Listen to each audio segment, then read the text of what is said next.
So the governor saying that you guys aren't doing anything to make the community safer, what would you say in response to him? You know, I don't think the governor has ever stepped foot near a trained Aragua member or MS-13 member or any other bad person or bad thing, so he probably wouldn't understand exactly what we're talking about. It might be way over his head.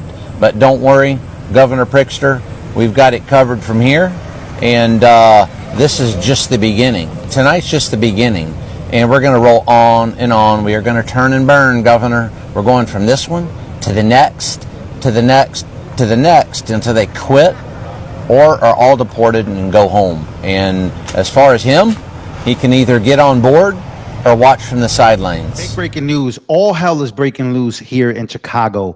As Illinois, there was a Black Hawk ordered to Portland. There is so much going on with these ICE facilities and these protests. And we just got something big that just happened. We got breaking evidence now emerging that confirming that Chicago police were ordered to not assist federal agents that were concerned and surrounded by rioters before a shooting took place. Ladies and gentlemen, a subsequent shooting occurred after a rioter brandished an automatic weapon during the blockade. Now, this comes as the evidence is finally out there. There was a police chief that we're going to get the name of in just a few seconds that basically said, stand down and do not go help these federal agents. And now the Trump administration is fully investigating this as a crime. And this guy could just be fired moments away from now. But just let's get down to the bottom of the story and how important this is to the United States of America, and as to what is the future with the raids and the takeovers, and why there's 300 National Guard troops on the way to Portland as they're on the way to Chicago. So take a look at this. This is the evidence right here. Again, please, Chief of Patrol, no units will respond to this as related from caller. Approximately 30 armed Border Patrol agents who are being surrounded by a large crowd of people requesting CPD. So they requested CPD, and the chief told them to stand down, do not go and help these federal agents. Boy, oh boy. Well, here he is. Here's the guy. Here's the guy. Chicago, for the second time this week, Chief of Patrol ordered officers to stand down. As long as we're not over there, it's all that matters. No units will respond to this. Here he is. Here's the guy, Chief John P. Hine. And many people are calling him a traitor. He is trading, betraying America, defying orders from federal agents, defying help. Before the shooting again took place, we know about the shooting. Now things are beginning to get worse all over the country as far as Border Patrol agents and troops are now going to be deployed to help, because the Portland Police Department and now Chicago Police Department are not assisting, and they're not answering the phone to federal agents. We saw Kristi Noem not even be let into a building in Chicago because she was told she couldn't walk in. This is the head of the DHS. I need you guys to check out this video. This is a very important video because it tells you exactly what is going on and the disconnect between the Trump administration and local police departments and chiefs. Take a look at this. We can? Okay, all right, thank you. Interesting. That's what Governor Pritzker says is cooperation and keeping people safe.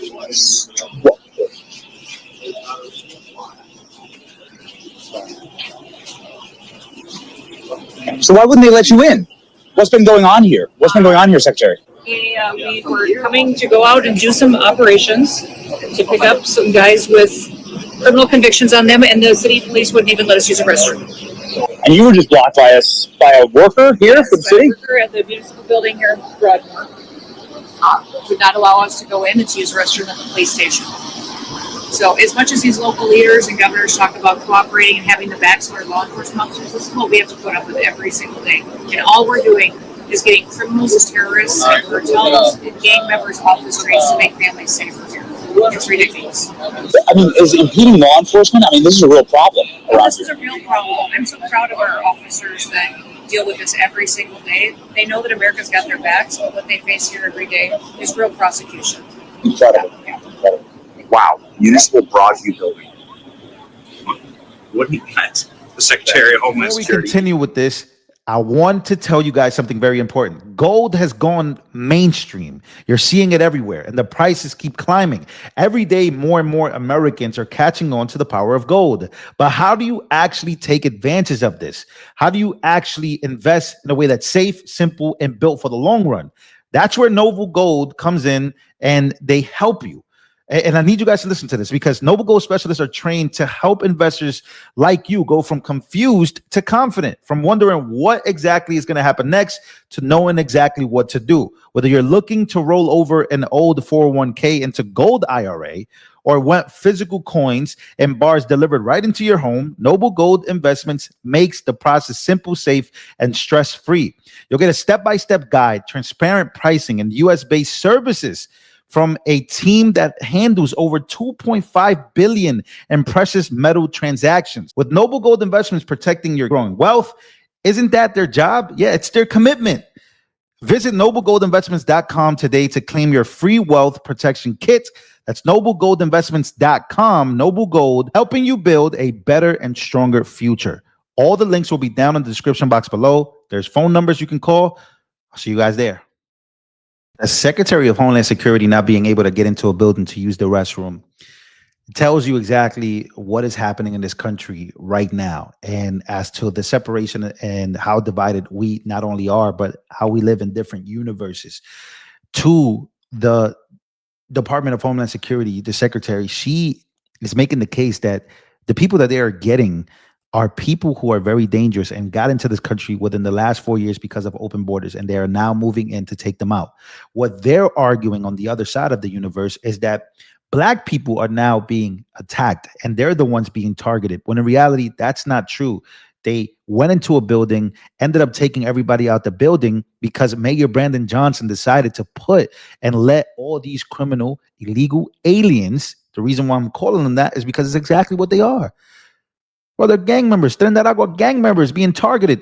And they have gone into the neighborhoods, and they have gone into Black neighborhoods because of the freaking leadership. And now when you go in there, now the trap that they've set is that Black people, they've gone into Black neighborhoods, and now they have blended in so much that they have to go into these neighborhoods. Now watch this, because one of the biggest hoaxes right now, aside from the police chief and all of this is another story I need to tell you about, is what's happening again with Black Americans and the narrative that they're trying to push. But Black Chicagoans are not falling for that. I actually got to show you guys what's going on here. I got to play this for you, because here's what it says. I'm pissed off because a lot of people don't understand what's going on with these ICE raids in Chicago. All Black people getting mad at ICE and Trump. Hold on. Get mad at local politicians. It was them who decided to dump migrants and give them free health care. But here we go. I want you to go to Jamal Green here, a big time advocate in Chicago, speaking about all of this and about what's happening, about the narratives and why people are on the streets mad. This is one of the main reasons.